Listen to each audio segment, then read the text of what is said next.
So apparently, according to the classic WoW community, Cataclysm is the worst expansion in the existence of World of Warcraft, and if you play it, you'll go bald and your dick will fall off. But how much of that is really true?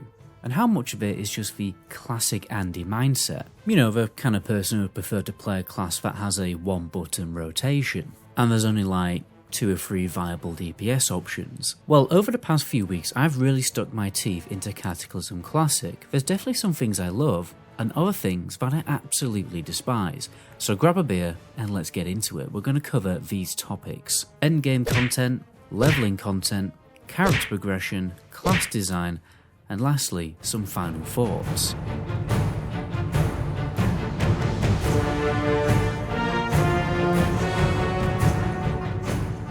Now unfortunately, during my Cataclysm journey, I have had a pretty hectic IRL life with some pretty storylines. So suffice to say, let's try that one again. So suffice to say, I've had to approach the game as a casual Andy, unable to commit to a raid schedule. But despite that, and despite not being in a guild, I've been able to complete the majority of the endgame content, proving that Cataclassic is definitely very casual friendly. I've easily gotten myself into organised pub groups on Discord on the days that best suited me. And by the end of week 2, I was actually able to acquire an average item level of 350. Although it probably would be way higher than that if I wasn't still running around with a normal dungeon weapon. Yes, I'm not making that up. By the way guys, if you're still leveling up your character at Alts in Season of Discovery, Cataclysm or Era, be sure to check out the Rustic Speed add-on, the fastest leveling add-on that you can get, created by world record holding speed levelers. You can find the download link to that in the description. Raids on normal mode are very approachable. I don't think I've wiped more than once on a boss, even in very questionable pub groups on the LFG chat where you seriously question whether the group is going to give you any more grey hairs. The only boss that is difficult to pug is Nefarian, which makes sense. You do need a lot of genuine coordination between the tank and an assistant to help kite those adds, and the fight is a big DPS check.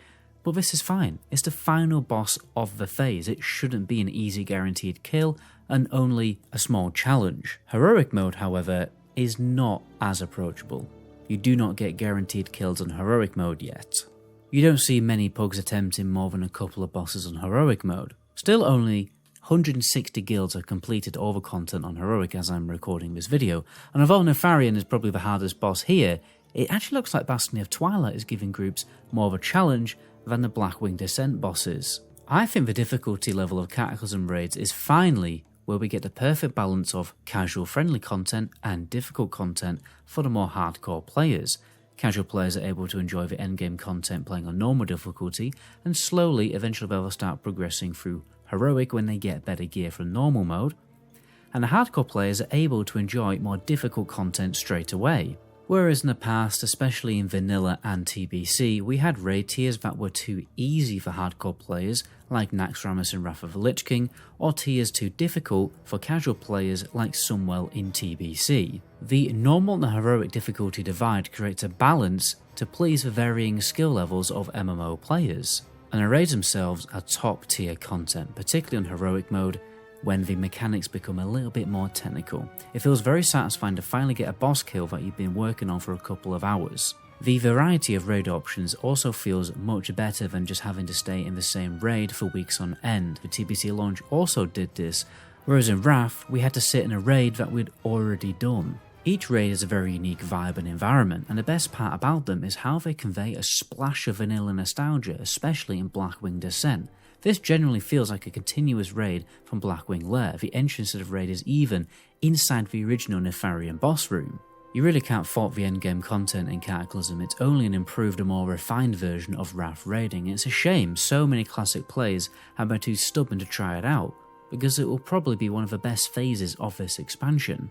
So if you look at the script, when I originally wrote it, minus all the spelling mistakes, ignore that. I mean, I don't proofread my scripts obviously, no one ever sees them until today. Anyway, when I originally wrote the script, I was commenting on how the population numbers aren't that great. But when I had another look today, to be honest, they're much better than I thought. I've always predicted that Cataclassic will get off-peak TBC Classic numbers, and it's actually in the mid-range of TBC Classic off-peak numbers. 300k have been logged on Warcraft logs, comparatively SOD only got 50k right now, but peaked an average of 400k, and Wrath got an average peak number in the ballpark of 500k. So the numbers are actually way better than I thought they were going to be, and before people start dooming those numbers, Classic Cataclysm alone still has a higher population than most other competitor MMOs. But there is a serious problem with Cata raiding. The content itself is perfect, but the way that raid lockouts work doesn't do it any favours. So in Wrath we had 10 mans, with a separate lockout to 25 mans, but in Cata Classic, 10 man mode, 25 man mode, heroic and normal all have the same lockout, with the exception of Baradin's Hold. Not that I ever get into Baradin's Hold to check that because I'm a Death Knight. I don't understand why they've done this, because they've essentially created less content for no real reason. 10 and 25 man at the very least should be a separate lockout, so there's natural incentive to do 25 man raiding. The second chance to get the loot again will keep 25 man raid content relevant, which I know a lot of players definitely want. 25 man feels like a proper raid, 10 man doesn't really. The only advantage of this system is that it's way more casual friendly. With less bosses to kill and get loot from, the easier it is for casual players to keep up with the more hardcore players. But in the later phases, if they're going to add gamma dungeons, then keeping up won't be a problem anyway for players. I just think giving players less stuff to do, in the long run, in my humble opinion, it's risky business. I've always thought that Classic WoW was such a wasted opportunity for Blizzard because they haven't bothered to add any more new raid content, and it's why the game will always have a seasonal population. It's never really going to properly grow. Now, leveling is very different at Cata Classic. It's a totally different style to Vanilla, and I understand why people don't like it. Vanilla, it's all about the adventure and the journey of exploring a new world, whereas Cata Classic is much more fast-paced and linear. In Vanilla there were long quest lines, sometimes they sprawled across multiple zones, where in Cata each zone has a quest line that guides you to every single quest hub in the area. Honestly, questing has adopted this style since TVC. With every expansion it's become even more linear, and on retail it's on a totally different level where you just follow one storyline. The advantage of this is that the questing process can focus more on storytelling and the lore of the zone that you're in and communicating that to the player. But you feel like the developers are holding your hand, and many MMO players simply don't like that style of questing, or really care about a game's story anyway. There is just something about that old vanilla world that is sometimes hard to describe and justify. Yeah, it's a long grind and there's usually a lot of walking involved when trying to complete a quest, but there's something satisfying about it. Another quality of vanilla quest design is the difficulty, particularly when it comes to group quests. For most classes, taking on 3 enemies is a death sentence, encouraging players to group up and make friends in order to progress. But in Cata, when you're decked out in looms, honestly mobs just drop within a couple of globals and you barely ever lose any mana. The sense of danger from the open world is non-existent, and you feel like a god when you hit level 10, before you've even got to the endgame. And it's a shame because they definitely improved the quest from being simple, pick this item up, kill this mob, to more creative ideas. But the core values of what made a vanilla leveling journey aren't there anymore. It's still a fun journey, but it's fun in a different way for different reasons. But the thing is, most people playing Cata Classic don't care about the vanilla vibes anyway. They just want good quality endgame content, so the leveling should be a short, sweet and simple process. Majority of players won't even go into the open world and just queue Dungeon Finder instead anyway. I mean, I just logged into my alt at Razor Hill and I only saw one person AFK at the Flight Master. In vanilla, no matter what phase you're in, there's always a few people at every single quest hub.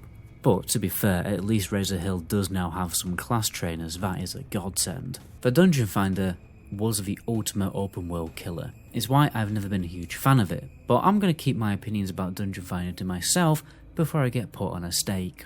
I've always thought that once you complete the Dungeon Finder, it should give you a double XP buff for an hour or two, but only for open world leveling. That way the open world at least somewhat stays alive. Ironically, the reason why they added cross-server open world to the game was to resurrect the open world, but even that didn't work because it's so much easier to just chill in Orgrimmar or Stormwind and keep a Dungeon Finder.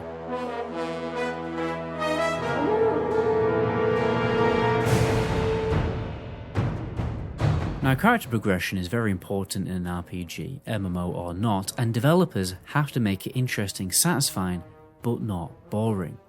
In Cataclysm, there's a number of ways to progress your character. talents, gear, gems, enchants, reputation enchants, and profession bonuses. And the new progression system is reforging.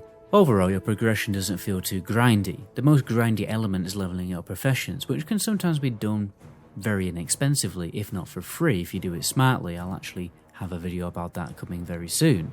Reforging is a system where you can customize the stats on your gear. Most of the time, you are just reforging the stats into your best stats, but it makes that hit cap much easier and stress-free to obtain. You will very likely not have to turn up to your raid with multiple different gear options in your bags for different group setups. You can quickly just go and get a reforge. I also like it because if, for instance, I want to go solo some raids, I'll just go and reforge full into mastery and respec into blood to make it much easier. People who dual spec healer and DPS can usually just do a quick reforge to make themselves competent in a raid. They won't have to go out there and farm an entire new offset. Obviously farming an offset will be better, but if you need it quickly for the guild raid, then bosh, you can just go and reforge and you're sorted.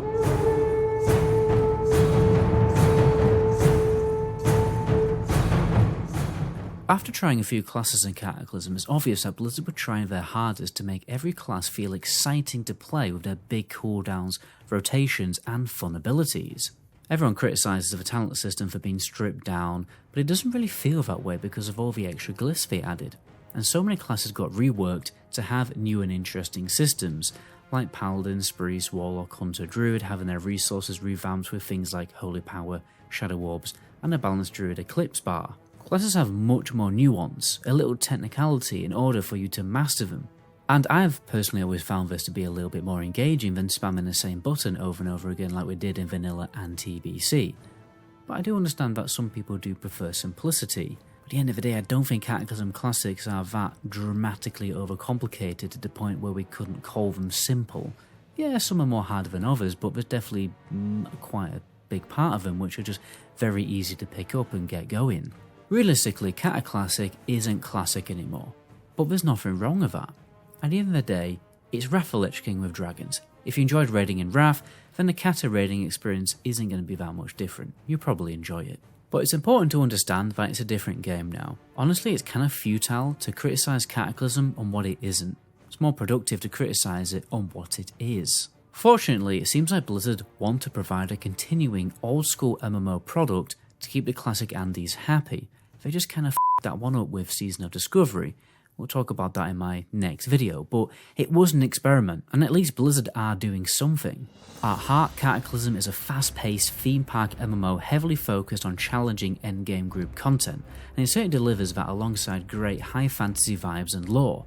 But the raid lockout system seriously needs some work. I hope Blizzard actually do change something about it, but it's probably very unlikely. I fundamentally don't understand why Blizzard decided to release Cata with an inferior lockout system that they later scrapped and reworked. Raid lockouts in Cata are worse than previous expansions and the following expansions. They have needlessly created less content. Fair enough, Cata does feel a little bit like playing retail, but at least the sense of community on your server is still an actual thing. On retail, you can use a raid finder and premium group finder to complete all of the content, and it's all cross-server. There's no real point in servers anymore on retail. But in Cata, you still need to group up with people on your server in order to complete the content. There's a larger incentive to get to know people and join a guild, and there's still a level of player and guild reputation on your server. That social MMO element isn't totally lost yet. For some classic fans, it's simply not going to be their cup of tea, and that's fine. It's not an old school MMO anymore, it doesn't have that kind of vibe. This is very obvious when you look at the recent fresh vanilla server movement. These people don't even want to play Season of Discovery. They just want to play vanilla yet again, exactly how it was. Which is interesting. I'll be covering that in another video very soon. I believe nothing speaks more volumes about how stale the MMO market is right now than so many people wanting to go back and play a 20-year-old version of World of Warcraft yet again. And that's not a diss on those players, because I'm going to be making a character soon. That's just a diss on MMO developers. But until that adventure begins, my name is MetaGoblin, and to my next video, ciao.